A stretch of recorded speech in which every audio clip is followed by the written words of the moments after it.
welcome back to Dip Switch Demos. My name is Jackson and today we're going to check out the VS Audio Blackbird Deluxe. The original Blackbird was a pedal I checked out, I don't know, maybe a year or so ago, and I really liked it. It was a drive pedal at its heart, but it was going for the Fender black and brown panel amp tones. And I thought it did a pretty good job of both of them. I said in that video that I thought it was a really good pedal that you could build the rest of your kind of rig around. And I wasn't really expecting a deluxe version of that pedal because the Blackbird, it did what it said on the tin and I was pretty satisfied with the tones out of it. But now I've played the deluxe and spent some time with the changes and the additions that they've done with the deluxe, this makes a lot of sense. On the face of it, the right side of the pedal is identical to that original Blackbird pedal, and they have added a really nice bias tremolo on the left hand side. But that's not all really with the deluxe. There are a few other nice additions that I think take this pedal's usability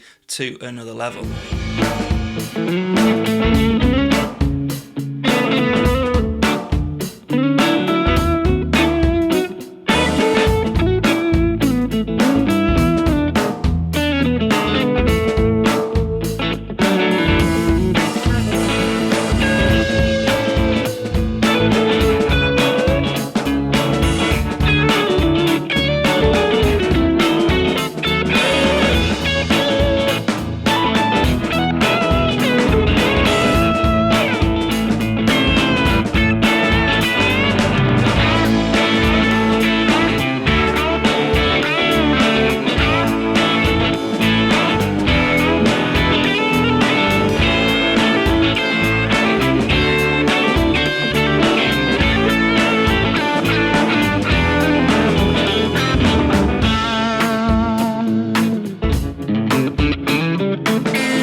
As I'm filming this demo, I'm actually flying out to Norway for a couple of gigs, which is a whole other story in itself. But this pedal, the Blackbird Deluxe, has become the core of the rig that I am taking over there. Fairly obviously, because it is a fly gig, it's going to be a backline gig, but I still want to be able to get some Fendery tones, which is what the gig requires, out of any amp that I want to plug into. And that's something I think the Blackbird Deluxe and the Blackbird before it, I think it was really good at, is turning up to a backline gig and being able to get in the ballpark of your Fendery tone that you want.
So the Blackbird, as I mentioned earlier, the right-hand side is sort of identical to the original Blackbird. We have drive, volume and tone, self-explanatory. These two switches in the middle also carry over from the Blackbird. The right switch is your era switch, and this is how you switch between more of a brown panel tone and a black panel tone.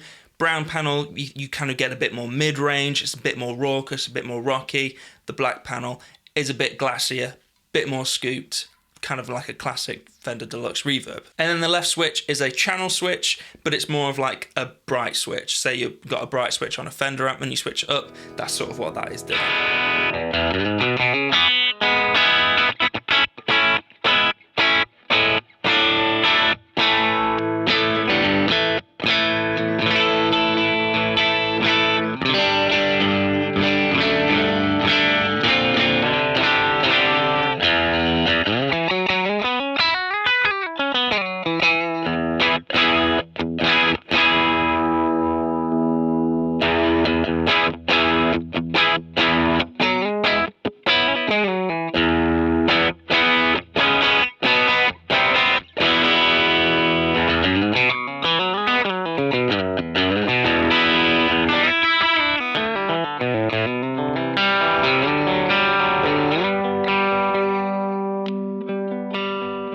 The tremolo side is really simple as well. As I said, it's like a classic amp-like bias tremolo. Speed and intensity is pretty self-explanatory.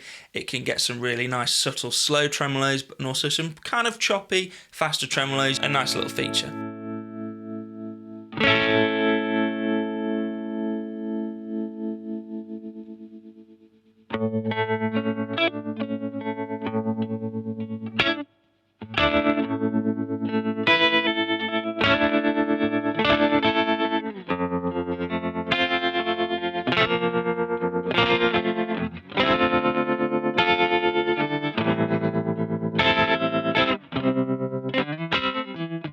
So you might be thinking at this point, okay, cool, it's a Fender type drive with a tremolo on. You know, what else has it got to offer me? And it's got a few things there. On the top, you'll notice it has 4 jacks. The 2 on the outside are your kind of typical input and outputs, but the 2 in the middle is an effects loop, send and return, basically allowing you to put other pedals and effects in between the drive and the tremolo circuit. So traditionally, I guess on a pedal board at least, you would put your tremolo pretty close to the end of your signal chain, but you might not want to put your drive there as well, or vice versa. You might not want your tremolo in the middle of your signal chain. This allows you to maybe put another drive after the drive circuit, or your delays and reverbs before the tremolo.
And finally, my favourite little trick this pedal has that has really helped me solidify this into my rig that I'll be taking to Norway this weekend is that it has a sort of gain cycling feature where you can switch between 2 gain levels on the fly. You basically do this by holding down the bypass of the drive circuit and it will engage like a higher gain level. And for me, this just makes it a million times more usable. I can have my sort of cleaner, edge of breakup-ish Fendery tone always on, hold that bypass switch, and I have a much more rocking tone. My only gripe with this, that has only really come to light as I have been rehearsing for this gig, is that holding it down to engage that second gain level is a little unpredictable. You know, sometimes I want to be able to hit that gain, that extra gain for the chorus or for a solo, and having to hold it down for a couple of seconds before that moment isn't quite as intuitive as maybe it could be.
It works really well with pedals before it as well. Fuzzers, boosts, other drive pedals.